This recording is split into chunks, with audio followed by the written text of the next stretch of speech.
All right, I want to talk about the Mets here today.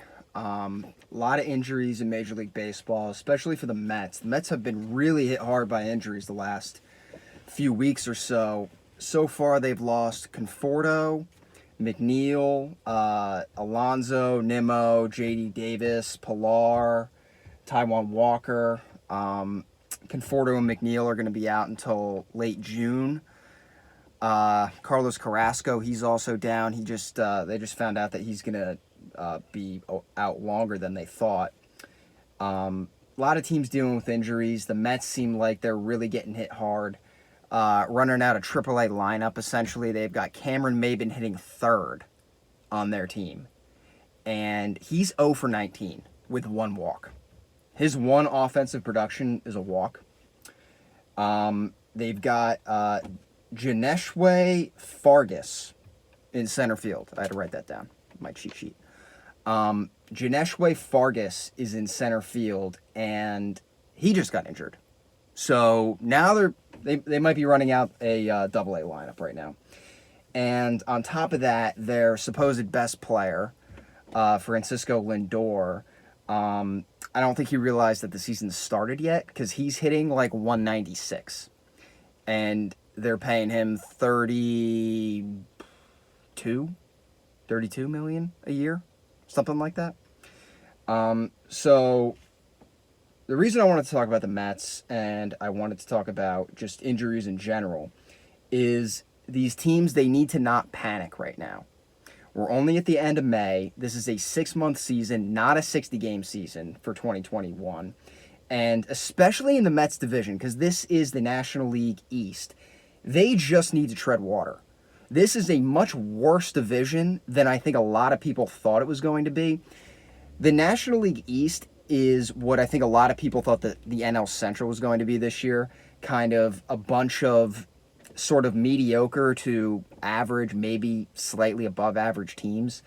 I predicted in the beginning of the year, I forget which team, honestly, I had picking the Central, winning the Central, but you might end up seeing kind of a 2006 Cardinals win with 83 games or something like that, and then try to make a run, a long postseason run. The Cardinals won 83 games and won the World Series. Pretty incredible. That's kind of what I think the National League East is going to shape up to be. So if the Mets can just tread water, because I do think the Mets are the most talented team in that division right now, and really no team is bad. I mean, the Marlins have good young pitching and can't hit. The other teams are kind of all jumbled together. Now, if the Mets are able to get their injuries out of the way early, it's really not going to be that bad a thing if you have your lineup. You've got Conforto, McNeil, Alonso in that lineup. You're getting DeGrom back tonight. That pitching staff's going to look a lot different in August than it's looking right now.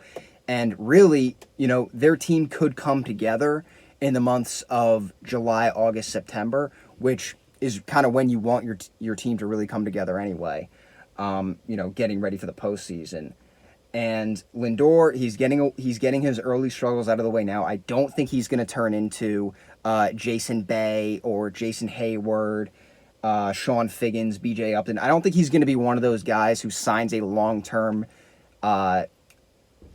extension, long-term contract, and then it's just a complete bust. I think Lindor's too talented of a player to end up that way. So I do think that he's going to really turn it around. And for the Mets to have all of these things going wrong for them right now, May 25th, and to still be in first place, it tells you a lot about their division and the teams that they've played, and it tells you a lot about just the injuries situation throughout the league.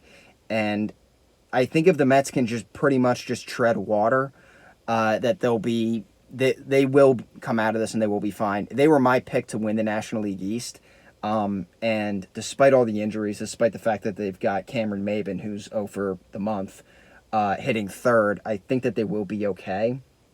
We've seen this from teams in the past. The Yankees had the most players on the injured list in the history of Major League Baseball in 2019. They won 103 games. Now, I don't think that the Mets are the 2019 Yankees, but I do think they're a very talented team. I didn't think they were going to win 100 games, but 90, 92 games in that division where everybody's kind of jumbled up. And in the National League, you pretty much have the Dodgers and the Padres that are on a different level. And you've got the Rockies and the Pirates that are sort of the basement dwellers. And then everybody else is kind of in the middle. There's not a whole lot that separates the third best team from the 10th best team in the National League. And I think that the Mets are too talented of a team, and a lot of their guys are underperforming right now. And the fact that they're still in first place, granted they're 21-20 and they've lost 7 of their last 10 games, they're still in first place.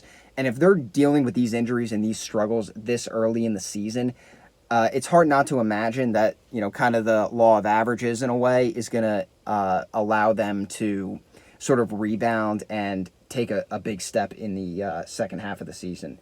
The other thing that I just want to mention is the difference between the 60 games and the 162 game season. One of the things that I think is sort of a blessing in disguise, glass half full type mentality here, is with a lot of these injuries, guys are getting off their feet, and especially the pitching, especially guys like Carrasco and DeGrom and Taijuan Walker. These guys, their innings aren't going to be out of control by the time you hit September and October. And one of the bonuses is you're not going to have these guys go from throwing 50, 60, 70 innings in 2020 to jumping up to 180 plus innings if you count the postseason, and risk those arm injuries there. So that's one of the benefits to actually giving these guys some time off on the DL for maybe some other issues. I know DeGrom, his issue's not arm related. I think he has a lat issue. So the fact that they're treading water and they're going to be getting these guys back, Lindor, you hope, is going to hit. I think that those things are going actually in the Mets' favor, and they will come out of this on top at the end of the season. But those are just kind of my thoughts on the Mets' injuries and kind of where they stack up in the National League East.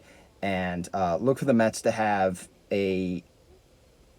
maybe not the best June, but July, August, September, I think the Mets are really going to be in a solid spot.